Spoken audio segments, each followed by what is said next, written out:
wears crew's garters. Horses are tied by the heads, dogs and bears by the neck, monkeys by the loins, and men by the legs. When a man's over lusty at legs, then he wears wooden nether stocks. What? What's he that hath so much thy place mistook to set thee here? Your son and daughter. No. Yes. No, I say. I say yeah. No, no, they would not. Yes, yes, they have. By Jupiter, I swear, no. By Juno, I swear, They durst not do it. They could not, they would not do it. 'Tis worse than murder to do upon respect such violent outrage. Resolve me with all modest haste, which way thou mightest deserve, or they impose this usage coming from us. Okay, so just to keep in mind, sorry, Jeffrey, before you continue, these one-word responses is obvious denial that Lear has. There's no way his pride is resisting accepting this as reality. He is shocked and very betrayed that they would put his messenger in the stocks. Like I said yesterday, that would have been a punishment for a petty criminal. And you're putting a king's messenger in the stocks. So now he's taking it personally. So these little attacks have a very big impact on Lear's mental stability. Okay? So now Kent is going to retell the story, which is drastically different from how Oswald retold his story. If you read this, you're going to see that Kent is very truthful with exactly what happened. My lord, when are they home? I did commend your highness's letters to them. Ere I was risen from the place that showed my duty in kneeling, came here at reeking post, stood in his haste, half breathless, painting forth from Goneril to his mistress salutations, delivered letters, spite of intermission. But each presently they read on whose contents they summoned up immediately, ship took horse. Command me to follow in 10. The leisure of the answer gave me cold looks, and meeting here the other messenger, whose welcome I perceive hath poisoned mine. Being the very fellow which of late displayed so saucily against your highness, having more men than wit about me, Drew. He raised the horse with loud and coward cries. Your son and daughter found his trespass worth the shame which here it suffers. Winter's not gone yet if the wild geese fly that way. Fathers that wear rags do make their children blind, but fathers that that bear backs shall see their children kind. Fortune that arrayed whore, nor they turns the key to the poor. But for all this thou shalt have as many dollars for thy daughters as thou canst tell in a year. Okay, so let's talk a little bit about what the fool means, okay? So his line here about the dollar, it's actually a pun on money dollars, okay? So it says, when the fathers are poor, then the children refuse to see what they need. But when fathers keep control of the money bags, then their children show proper affection. And I think that's pretty obvious. But when the fool says, winter's not gone yet, what does that mean?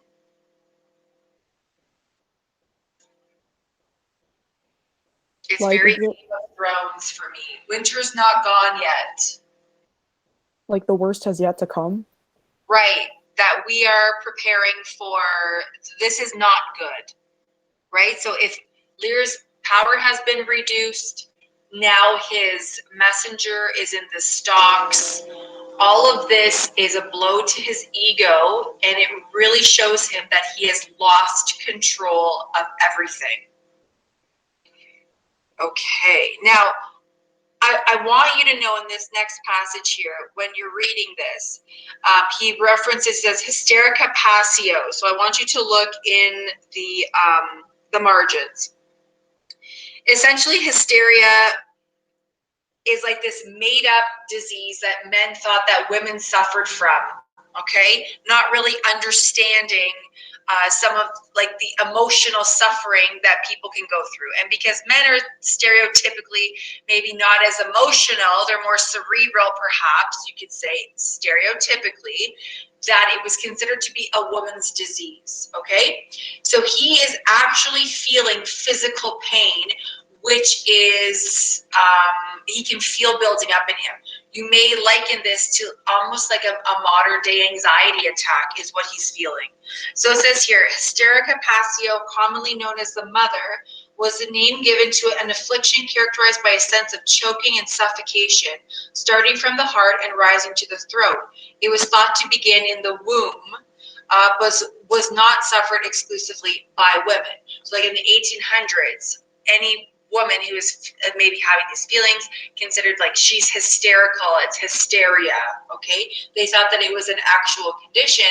Now in a modern sense, I think those symptoms, the sense of choking and suffocation, and like heart pounding, right, and a feeling that something doesn't feel good, seem to be like he's having an anxiety attack, he's having a panic attack from the treatment that he's been receiving.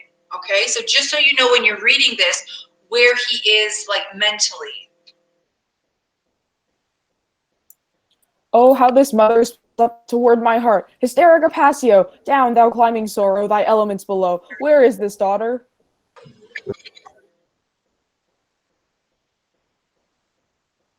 Kent?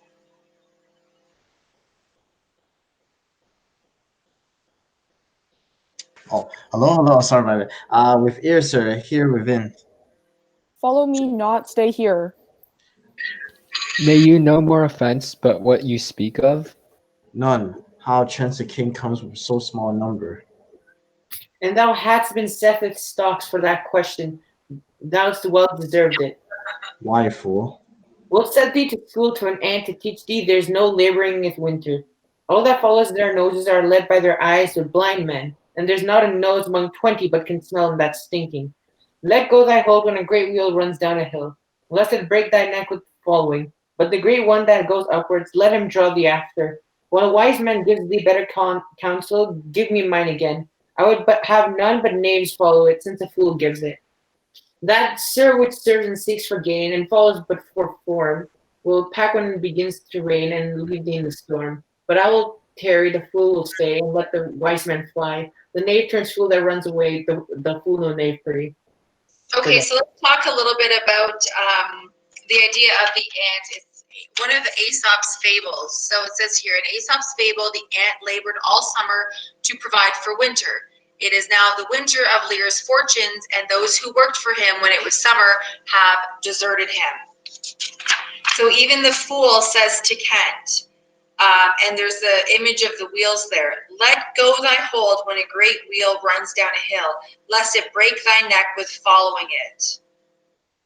So how can we take that and relate it to how Kent is, like Kent's experience with Lear? What is the fool trying to say to Kent? Like imagine a tire is rolling down a hill. Are you going to try to control the tire at all costs, or are you going to eventually let it go? Wait, 4 minutes. Is the wheel supposed to be King Lear in a way? And like saying how he keeps going down and you keep following him, you're just going to be brought with him? Exactly. You Keep in got it. mind? Okay. Yeah. Yes. You need to know when you let go of the wheel, right? Because it's just going to become too big of a burden, or any association with Lear is going to bring you down, right? So Goneril, Regan, and Edmund are on their way up, and Lear is on his way down. It's like, don't associate with someone. Now, what's ironic is that for both Kent and the fool, their loyalty to Lear is more important than themselves and their self-preservation. So they really don't take their own advice, because both of them are not going to abandon Lear.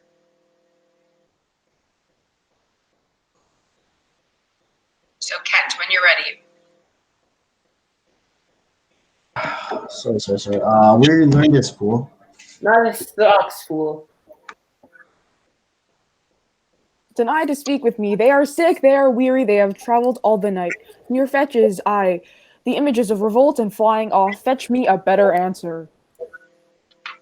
My dear lord, you know the fiery quality of the duke, how unremovable and fixed he is in his own course.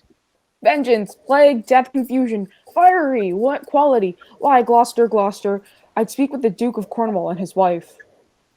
Well, my good lord, I have informed them so. Inform them? Dost thou understand me, man? My good lord. The king would speak with Cornwall, the dear father would with his daughter speak, commands, tends service. Are they informed of this? My breath and blood, fiery, the fiery Duke. Tell the hot Duke that no, but not yet. Maybe he is not well. Infirmity doth still neglect all office, whereto our health is bound. We are not ourselves when nature, being oppressed, commands the mind to suffer with the body. All forbear, and am fallen out with my more headier will, to take the indisposed and sickly fit for the sound man. Death on my state, wherefore should he sit here? This act persuades me that this remotion of the Duke and her is practice only. Give me my servant forth. Go tell the Duke and's wife I'll speak with them. Now presently bid them come forth and hear me, or at their chamber door I'll beat the drum till it cry sleep to death. Okay, I'll just interject now. So a few important things here. So Cornwall and Regan are refusing to entertain Lear, and Lear doesn't accept this, right? He says, vengeance, plague, death, confusion, fiery, what quality? And he's actually quite upset with Cornwall. But if you look in the margin, it says Lear cannot accept Cornwall as a person with his own temperament and demands to be respected as such. So the same thing that Lear would have done is what Cornwall is doing to him. But you see when he's on the opposite end of it, how it's not nice to be treated that way, right?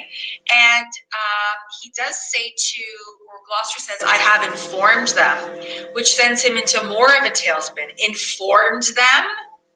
Okay, do you understand what I'm saying? Like, he doesn't realize that when a king has told someone he wants to see them, it's right away.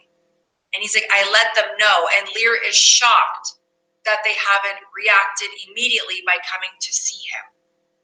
Okay, so line 99, are they informed of this? Like, he really can't believe that they are refusing to see him.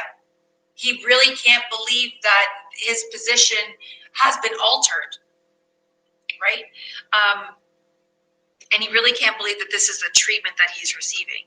He also says that he thinks it's a deliberate scheme, that this remission of the Duke and her is practice only, that it's a deliberate scheme, that maybe they purposefully want to hurt him.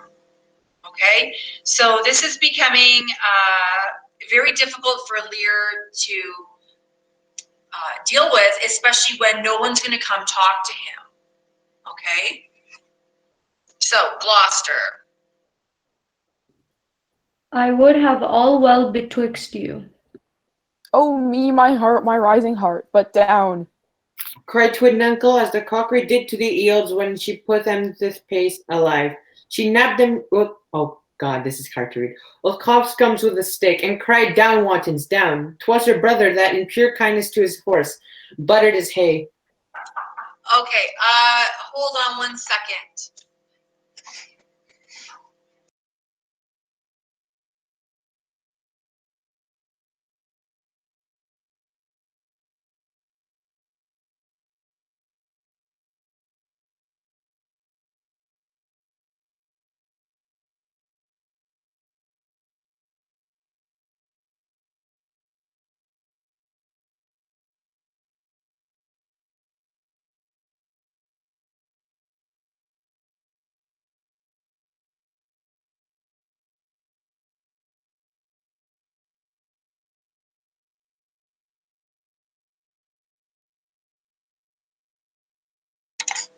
Sorry, I have the inability to talk and look while I'm speaking, like my brain and my mouth don't work at the same time. So someone was knocking and then I just got thrown into a tailspin and panicked. So I'm back, everything's fine.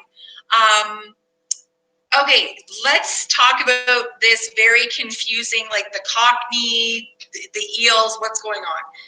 So if you look at the margins, it says a Cockney could either be a child, a cook, or a Londoner, or a pampered woman, a combination of all these. And essentially, again, it's another little rhyme, a little fable to explain a larger lesson. So the ignorant girl did not know that the eels should have been killed before they were put into a pie. And when they tried to wriggle out, she wrapped them over the heads and ordered the playful creatures to lie down. So the idea is that Lear must try to subdue his heart, which, like the eels, should have been dead before getting into such a mess. So once again, you tried to, I guess, by baking the pie, you gave away your kingdom without being dead. You can't bake a cake. Well, I don't know, that I wouldn't probably want like a live eel cake, but you can't bake anything with a live animal in it. So what were you thinking?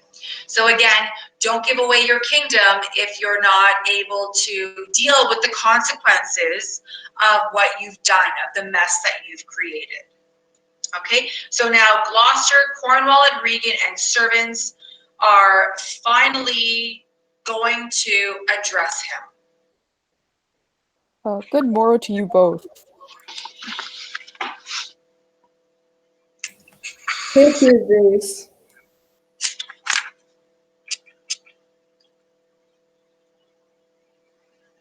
Regan?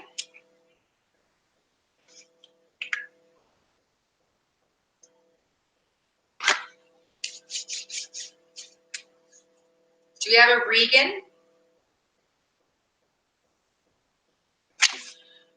I'm glad to see your highness. Regan, I think you are.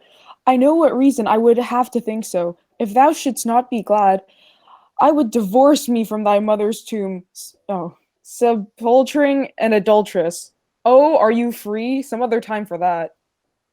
Beloved Regan, thy sister's not. Oh, Regan, she hath tied sharp-toothed unkindness like a vulture here. I can scarce speak to thee. Thou'lt not believe with how depraved equality. Oh, Regan. I pray you, sir, take patience. I have hope you less know how to value her desert, than she can scan to her duty. Say, how is that? I cannot think my sister in the least would fail her obligation. If, sir, perchance she have restrained the riots of your followers, 'tis on such ground and to such wholesome end as she clears her from all blame. My curse is on her. Oh, sir, you are old. Nature in you stands on the very verge of her confine. You shall be ruled and led by some discretion that discerns your state better than you yourself. Therefore, I pray that you to our sister you do make return, say you have wronged her. Ask for forgiveness? But do you but mark how this becomes the house? Dear daughter, I confess that I am old. Age is unnecessary. On my knees I beg that you'll vouchsafe me raiment, bed, and food. Good sir, no more. These are unsightly tricks. Return you to my sister. Never, Regan. She hath abated me of half my train, looked black upon me, struck me with her tongue, most serpent-like upon the very heart. All stored vengeances of heaven fall on her ingrateful top. Strike her young bones, you taking airs with lameness. Okay, let's go back to the beginning. So when Regan says, I'm glad to see your highness, I visualize in this scene that, she's talking with a great deal of contempt towards him. It's very disingenuous. So when Lear says, Regan, I think you are, I know what reason I have to think so. If thou shouldest not be glad, I would divorce me from my mother's tomb. So Lear would not believe that Regan was his own daughter, and declare that her mother's tomb was a sepulchre of an adulteress. Okay, so he really can't believe that this is the treatment that he would be receiving, and he is trying to elicit sympathy. Does anyone know the reference to the vulture? Why is that significant? The sharp tooth unkindness, like a vulture here. Do you know the story of Prometheus? Does anyone know who Prometheus was? Yeah, he's the guy who stole fire and gave it to humanity, and then an eagle ate his liver every day. Yeah, so when Zeus found out that he stole fire to give it to humans, he tied him to the Strait of Gibraltar, and every day an eagle would rip out his liver and eat it, and it would grow back, and the next day he would do it again. So it's basically very similar to the story of Christ, right? Like the ultimate suffering for the benefit of humankind. And he's trying to, I would say, like, draw a parallel to himself. Like, I gave you everything. So he's like Prometheus, or he is the Christ figure, and you are attacking me. Like, it's obviously causing a great deal of pain, and how depraved you can be. Okay. So what is Regan's reaction to this? Is there any sympathy at all? Not from the sound of it, no. No. What she is saying is that you're old, you are on the verge of death, and you need to be ruled because you're making very bad decisions. So what you need to do is go back to Goneril, and you need to say you're sorry, and you need to stay there. Arguably, you could say she's almost more cruel, especially later on in the scene, than even Goneril is. Okay? But Lear is going to give her another chance. Now, he gets down on his knees to beg her. And even she says, like, these are unsightly tricks. Return you to my sister. To show humility in such a way for a king would be, I would think, very humiliating by begging his own daughter to take him in. And Regan has no time for it. And none of this, like, seems to create any empathy in her at all. Okay, so he says that he will never go back to her because she took half of his knights, and that's never going to happen.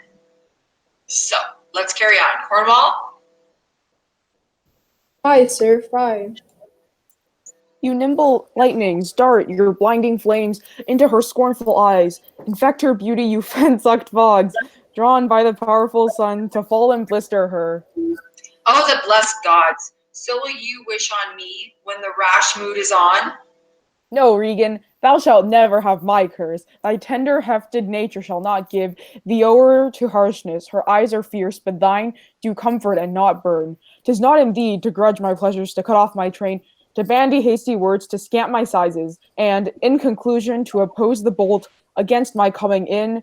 Thou better knowest the offices of nature, bond of childhood, effects of courtesy, dues of gratitude, thy half of the kingdom. Hast thou not forgot wherein I thee endowed?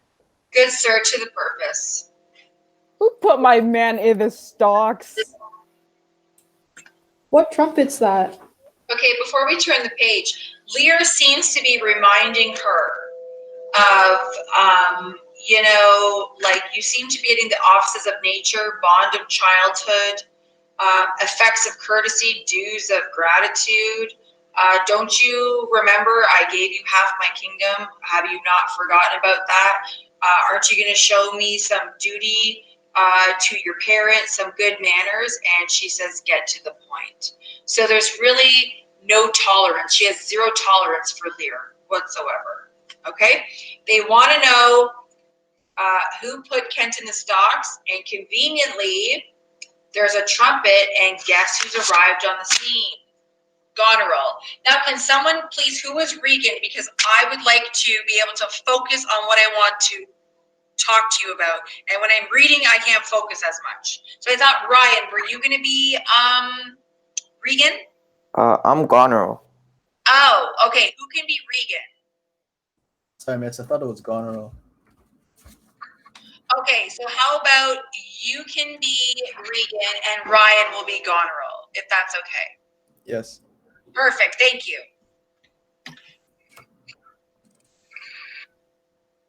I know my sisters, this approves her letter, that she would soon be here.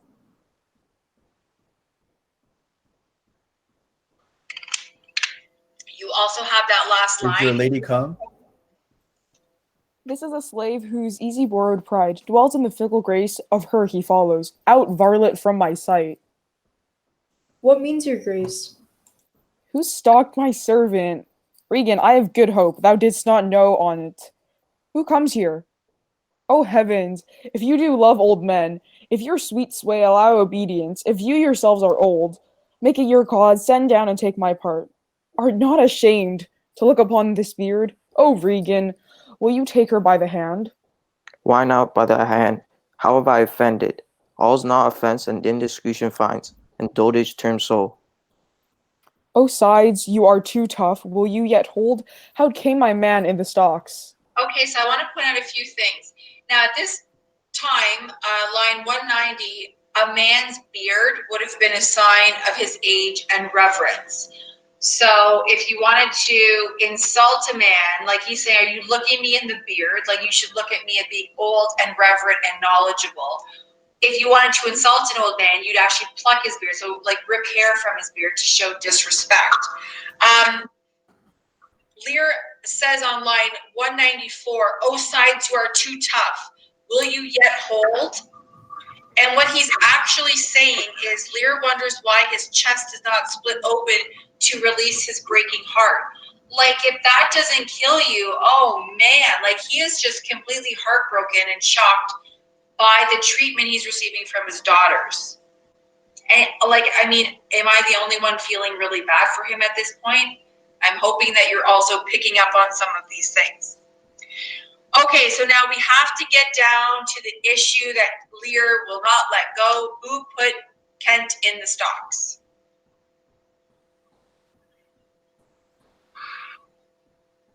Cornwall? I set him there, sir, but his own disorders deserve so much less advancement. Did you? I pray you, father, being weak seems so. If till the expiration of your month you will return and sojourn with my sister, dismissing half your train, then come then to me. I am now from home, and out of that provision which shall be needful for your entertainment. Return to her, and 50 men dismissed? No, rather I abjure all roofs and choose to wage against the enmity over there, to be a comrade with the wolf and owl. Necessity's sharp pinch, return with her. Why, the hot-blooded France, that dowerless, took our youngest born. I could as well be brought to knee his throne and squire like pension beg, to keep base life afoot. Return with her? Persuade me rather to be slave and sumpter to this detested groom. At your choice, sir. I prithee, daughter, do not make me mad. I will not trouble thee, my child. Farewell. We'll no more meet, no more see one another. But yet thou art my flesh, my blood, my daughter. Or rather, a disease that's in my flesh, which I must needs call mine. Thou art to boil a plague sore or embossed carbuncle in my corrupted blood. But I'll not chide thee. Let shame come when it will. I do not call it. I do not bid the thunder-bearer shoot, nor tell tales of thee to high-judging Jove. Mend when thou canst, be better at thy leisure. I can be patient, I can stay with Regan. I and my 100 knights. Okay, so again, I have to say a few things. When she says you need to return with half your train, go back to Goneril, he says, well, no way, then I refuse to stay under anybody's roof. Forget that.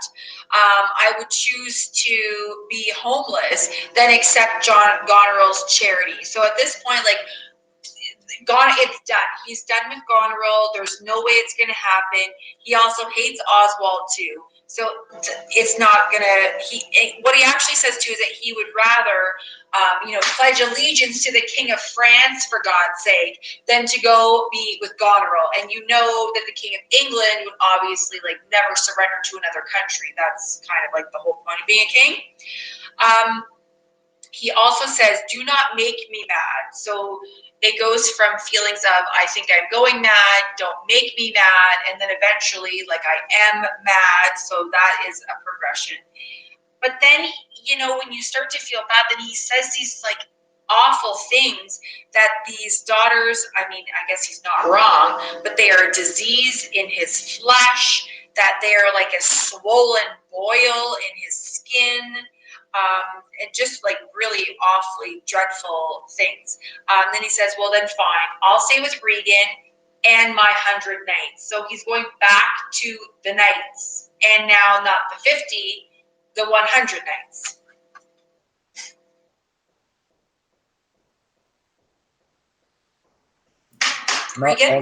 Not altogether so.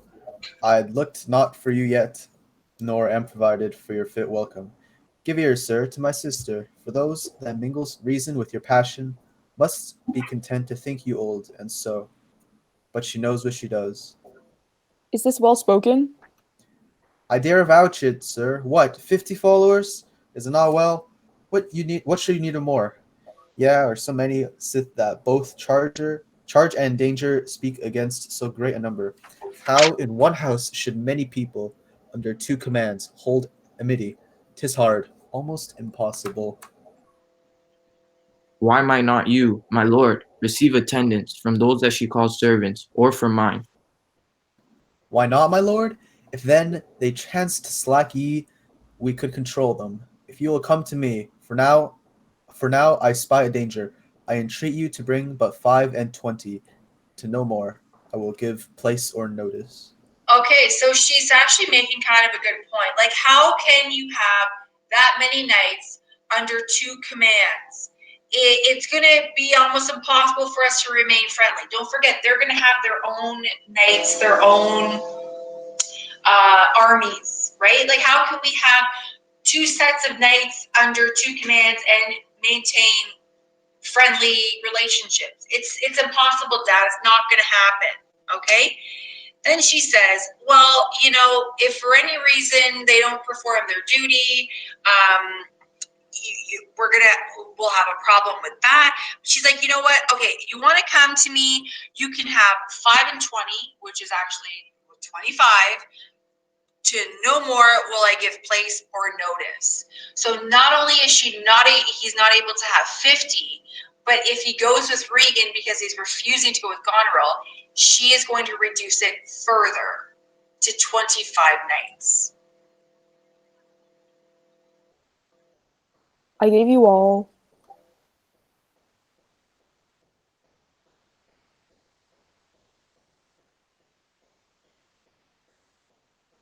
Let's think about the emotional weight of that statement. I gave you all. I gave you everything I had, right? And then Regan responds with, And in good time you gave it. Made you my guardians, my depositaries, but kept a reservation to be followed with such a number. What? Must I come to you with 5 and 20? Regan, said you so? And speak again, my lord, no more with me. Those wicked creatures yet do look well favored, when others are more wicked. Not being the worst, stands in some rank of praise. I'll go with thee, thy 50 yet doth double 5 and 20, and thou art twice her love. okay, so sorry to interrupt, but the first love contest did not go well. But what is he doing now? He's still quantifying love. So after Goneril has been so cruel, he called her a wolf, an owl, a serpent, a monster. He says, well, I'll go with you, Goneril, because at least 50 knights that you'll let me have is double what Regan was going to let me have, which is 25. So you are like double her love by letting me have 50. Like, he's still not getting it. Hear me, my lord. What need you, 5 and 20, 10 or 5, to follow in a house where twice so many have a command to tend you?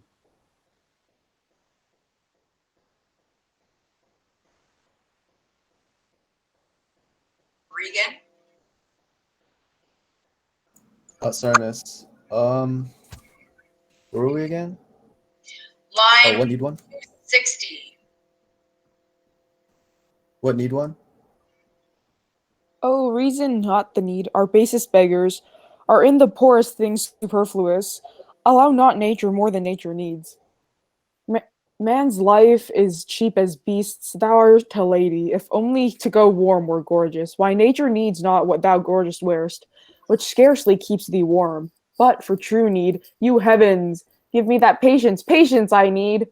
You see me here, you gods, a poor old man, as full of grief as age, wretched in both.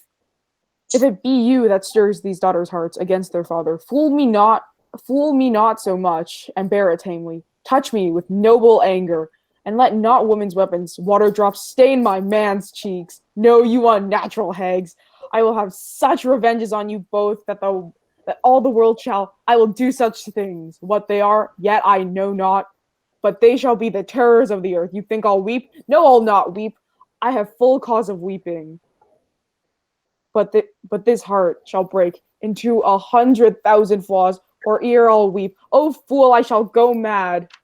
Okay, so I just want to go back to the idea of Lear quantifying the love. Okay, so yet 50, thy 50 yet doth double, 5 and 20, and thou art twice her love. Okay, and Goneril says, like, what does it matter? You need 25, 10, 5. We have homes that have enough that you don't have to worry about this. And Regan says, and I mean, you could argue it's one of the cruelest lines in the play, just what need one? Why do you even need one night? You are not the king. Essentially, you are nothing. You don't need one. Why do you need to have these nights? And he said, reason not the need. Okay, and this is the climax of his emotion. Okay, and he's talking about the idea of nature and humanity and the need for patience, and he's talking about this manly anger and these women's weapons that are they're staining his cheeks. So he's talking like he's actually crying, he's weeping, how they are so unnatural that they can do such things, and I'm going to get you back, and I just don't even know what I'm going to do, but it's going to be really bad, but I'm not going to weep, but I'm weeping. And then you hear the storm in the background, right? Like obviously his madness is brewing. And he says to the fool, oh fool, I shall go mad. Because he knows that he's at that breaking point, okay? So then Lear, Gloucester, the gentleman, and the fool exit, and Lear is in absolute desperate panic. Let us withdraw, 'twill be a storm. This house is little. The old man and his people cannot be well bestowed. 'Tis his own blame, hath put himself from rest, and must needs taste his folly. For his particular, I'll receive him gladly, but no, not one follower. So am I proposed? Where's my lord of Gloucester? Follow the old man forth, he is returned.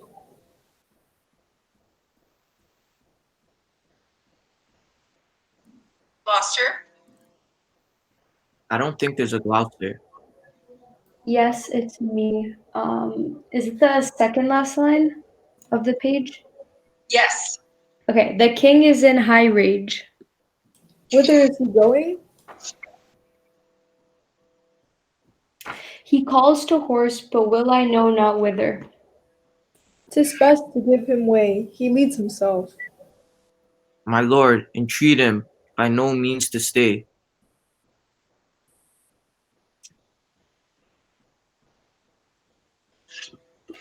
Attack, the night comes on, and the bleak winds do sorely ruffle for many miles about that scarce a bush. O sir, to wilful men, the injuries that they themselves procure must be their schoolmasters. Shut up your doors. He is attended with a desperate train, and what they may incense him to, being apt to have his ear abused, wisdom bids fear. Shut up your doors, my lord. 'Tis a wild night. My Regan counsels well. Come out of the storm. Okay, so pretty bitter and nasty end, especially from the tone of the daughters, where Goneril says, "'Tis his own blame, hath put himself from rest, and must needs taste his folly." So he did this to himself, and he needs to experience the pain that he caused. And then Regan says, "I'll receive him gladly, but not one follower." So new stipulations are, if they're even going to have Lear live with them, he's not having any knights whatsoever. Okay? And it seems that Goneril and Regan are in agreement on this issue. Okay? So when Gloucester comes back, he says the king is in high rage. Like obviously he's panicked, he's stressed, and he's left. They don't know where he's going. Just that he is going to be out in this storm with no protection, no safety. And the only thing that Regan can end the scene with is by saying, "Oh, sir, to willful men," so like egotistical or prideful men, "the injuries that they themselves procure must be their schoolmasters. So headstrong, prideful men must learn their lessons from the harm they bring upon themselves." So they're letting their elderly father go out into the elements and just like, you know what? Play stupid games, win stupid prizes. There you go. And that's essentially kind of how the scene ends. Other than the fact that they're going to shut the doors and they're not going to allow him back. Okay, so we have read a lot today. Do you want to read a little bit more of Act 3, Scene 2? Or I could post Act 2 notes that you can read and then you can work on some questions. Okay, so we'll do that, and then I think tomorrow the plan is we're gonna have to really kind of plow through. I'd like to do all of Act 3 if we can, and I definitely would like to have the play completed by the end of this week, which I think is definitely doable, and that way we have next week, or after Act 3, I'd like to do a test. Then we will finish the play, and then that will be enough time for you to work on oral presentations and your creative assignment. Okay? So thank you everybody for participating with reading. And right now what I'll do is I'll post the Act 2 analysis, and you can work on the rest of the questions for Act 2, Scene 4. Okay?